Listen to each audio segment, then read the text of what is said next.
Olá, eu sou o professor Álvaro Queiroz e a partir deste mês de outubro, a partir deste primeiro episódio do mês de outubro, nós iremos conversar, refletir um pouco a respeito de um fato muito importante da história do Brasil, que ocorreu no mês de outubro. Trata-se do fato histórico conhecido que entrou para a história com o nome de Revolução de 1930. Porém, o próprio nome Revolução de 1930 hoje é objeto de muito questionamento por parte da historiografia e dos pesquisadores e historiadores. Por essa razão, eu coloquei como provocação, no título desta série, 1930, Revolução ou Golpe de Estado, para que o nosso caríssimo telespectador, o nosso caríssimo ouvinte, assinante, ele possa pensar, refletir e tirar as suas próprias conclusões. Mas vamos ao primeiro episódio, vamos aos fatos. O fato histórico conhecido como a Revolução de 1930 no Brasil. Neste primeiro episódio da série sobre a Revolução de 30, eu vou conversar um pouquinho com vocês, refletir um pouco a respeito de um fator antecedente dessa Revolução de 30, desse fato histórico, que foi o tenentismo, também conhecido como movimento tenentista, palavra que deriva do nome do termo tenente. Não é? Por quê? Porque as grandes lideranças desse movimento eram jovens oficiais do Exército Brasileiro, jovens militares das Forças Armadas e que tinham a patente de tenente. Alguns eram capitães, também existiam altas patentes, major, coronel, né? Até generais, que também aderiam ao movimento tenentista. Porém, na sua grande maioria, os líderes militares eram tenentes do Exército, né? Brasileiro, e alguns oficiais também da Aeronáutica e da Marinha do Brasil. Mas o movimento ganhou uma adesão imensa, enorme, da chamada classe média urbana e até mesmo de setores da classe operária, do operariado brasileiro. Né? Muitos trabalhadores das primeiras indústrias, das primeiras fábricas do Brasil também aderiram a esse movimento. Né? Os sindicatos, o movimento sindical apoiou as pretensões políticas dos tenentes, do chamado movimento tenentista do Brasil. Esse movimento era um movimento tipicamente urbano, de cidade, principalmente as grandes cidades, São Paulo, Belo Horizonte, Porto Alegre, Rio de Janeiro, a capital, né? Recife, aqui no Nordeste, foram centros, foram polos, né, irradiadores das ideias do tenentismo, do movimento tenentista. E quem participava desse movimento?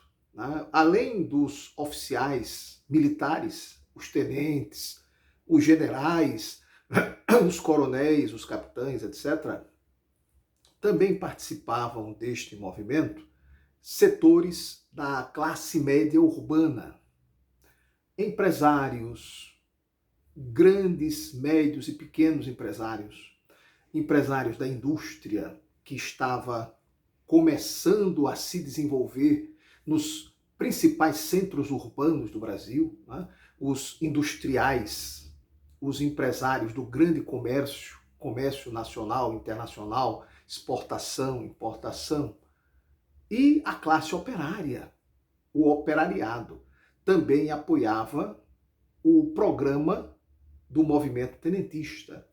E esse programa continha que ideias? Era um programa que ia de encontro às oligarquias rurais que dominavam o Brasil, de norte a sul, de leste a oeste, em todos os quadrantes. O país, politicamente falando, era dominado por essas oligarquias rurais, formadas por grandes fazendeiros, grandes proprietários de terra, proprietários rurais, que eram chamados de coronéis. Não eram militares, não eram coronéis com patente, né, militar. O título coronel era um título que era dado aos grandes proprietários rurais, aos grandes fazendeiros dos sertões, do interior, do agreste, da zona da mata, que eram chamados pelo povo de coroné, o meu coroné. Né? O povo dava a bênção ao coroné, né? A bênção, meu coroné. Então era o coronel, era o grande fazendeiro que mandava naquela região toda. Eles mandavam em determinadas regiões e formavam grupos oligárquicos, verdadeiras oligarquias de poder, oligarquias rurais, para dominar as prefeituras municipais, as assembleias legislativas estaduais, para dominar as câmaras de vereadores. Né? E em nível nacional, os grandes proprietários rurais, né? Os cafeicultores paulistas, mineiros, né? Cariocas, eles dominavam em nível nacional o Congresso Nacional e a Presidência da República. Nos estados, eles dominavam os governos estaduais, as prefeituras municipais, assembleias legislativas, câmaras de vereadores. E em nível nacional, a Presidência da República e o Congresso Nacional. Então, essas oligarquias de fazendeiros, né, os coronéis, estavam no poder nesse período chamado de Primeira República, ou República Velha. Mas, com a eclosão da guerra, da Primeira Grande Guerra Mundial, entre 1914 e 1918, nessa década, na década entre 1911 e 1920, tá?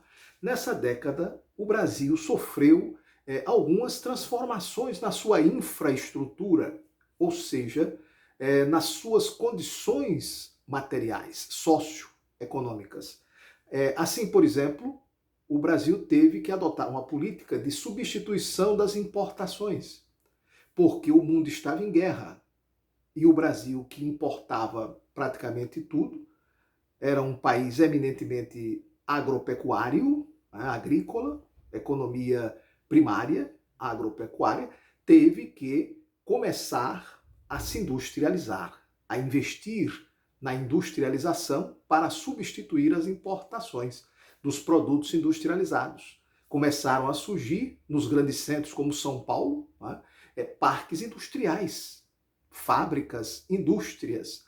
E aí vai surgir uma classe média urbana consistente, forte, formada por industriais, empresários industriais, grandes empresários do comércio e uma classe operária que começa a se movimentar e a se organizar através do movimento sindical, através dos sindicatos. Então começa a surgir uma movimentação maior na vida urbana brasileira, o que não ocorria anteriormente, porque nós tínhamos uma vida rural. O Brasil é um país rural, não é? Do campo. É um país agrícola, agropastoril, agropecuário. Mas aí começa a se formar um parque industrial como consequência dessa política incentivada pelo próprio governo federal de substituição das importações. E aí, essa classe média urbana, formada por operários, por industriais, por empresários, banqueiros, né? Ela começa a se organizar e lutar por uma bandeira de lutas, né? Por alguns pontos que ela considerava importantes. Por exemplo, a instituição do voto secreto. O voto era descoberto, não era secreto ainda nessa época no Brasil. Né? A criação de uma justiça eleitoral, a criação também de uma justiça do trabalho, né? Uma justiça trabalhista, que defendesse os interesses da classe operária, da classe trabalhadora. né?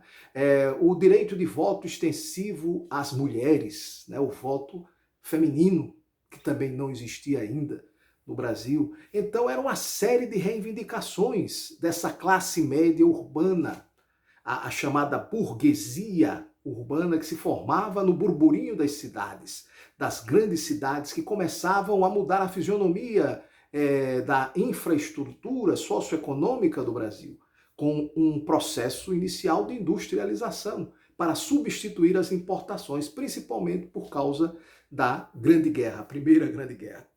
Então, na década de 20, de 1921 a 1930, essa classe vai se organizar para lutar politicamente. É aí que surge esse movimento, o movimento tenentista, o tenentismo, o movimento dos tenentes, mas que era um movimento de toda a classe média urbana brasileira. Não eram só militares querendo tomar o poder. Não. Os militares encarnavam o anseio de uma população, de uma sociedade urbana nas grandes cidades, nos grandes centros urbanos do Brasil, como São Paulo, Belo Horizonte, Rio de Janeiro, Recife, Porto Alegre. Então, é exatamente nesse contexto que surge o movimento tenentista, levantando essas bandeiras de luta, né, em defesa do voto feminino, em defesa do voto secreto, em defesa da criação de uma justiça eleitoral, combatendo as oligarquias rurais, combatendo a improbidade administrativa, combatendo as oligarquias, né, os coronéis, todos aqueles vícios característicos da Primeira República, chamada de República Velha. Portanto, o movimento tenentista foi um movimento de vanguarda e que explica todo o processo que culminou na chamada Revolução de 1930, ou no movimento político de 1930, que vocês vão decidir se foi realmente uma revolução ou se foi tão somente um golpe de Estado, né? Mas esse movimento tenentista, durante os anos 20 do século passado, a década de 1920, né, entre 1921 e 1930, esse movimento tenentista provocou inúmeras revoltas, rebeliões pela região sudeste, sul e nordeste do Brasil. Nós tivemos, por exemplo, em 1922, uma revolta na capital federal, que era a cidade do Rio de Janeiro. No Rio de Janeiro, os militares se aquartelaram no forte de Nossa Senhora de Copacabana, na praia de mesmo nome, a praia de Nossa Senhora de Copacabana. Tem o forte de Copacabana. Liderados por 18 oficiais do movimento tenentista. Eram tenentes, capitães, majores, coronéis, etc. Eram 18 que lideraram a tropa no forte de Copacabana. Por isso, essa revolta entrou para a história com o nome de Revolta dos 18 do Forte de Copacabana, porque foi liderada por 18 integrantes do movimento tenentista, oficiais, jovens oficiais, né, tenentes, capitães, coronéis, que lideraram a tropa. É claro que o governo federal tratou de sufocar e reprimir com violência esse levante, né, porque era um levante contra o governo federal, né, para derrubar o presidente Epitácio Pessoa e para impedir a posse do presidente eleito pelas oligarquias, que era o presidente Arthur Bernardes. Então, o governo federal sufocou, reprimiu com muita violência a revolta dos 18 do Forte. Eles ainda marcharam e entraram em confronto com as tropas federais. Marcharam pela praia, né? Há uma foto histórica do desfile dos 18 do Forte de Copacabana, pela Avenida Nossa Senhora de Copacabana, na Avenida Litorânea da cidade do Rio de Janeiro, e eles se confrontaram com as forças federais enviadas pelo presidente Epitácio Pessoa, né? Para garantir a passagem de poder para o presidente Arthur Bernardes.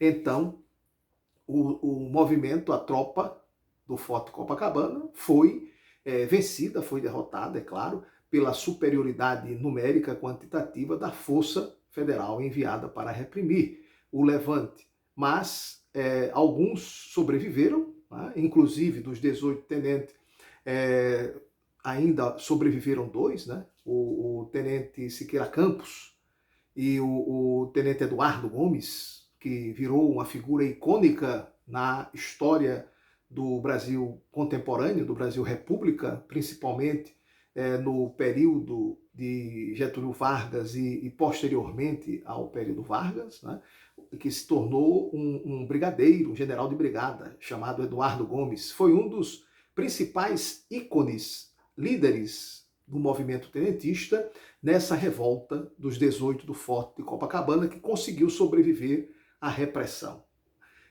Outra revolta provocada pelo movimento tenentista aqui no Brasil, nessa época, foi a Revolta de São Paulo, no ano de 1924.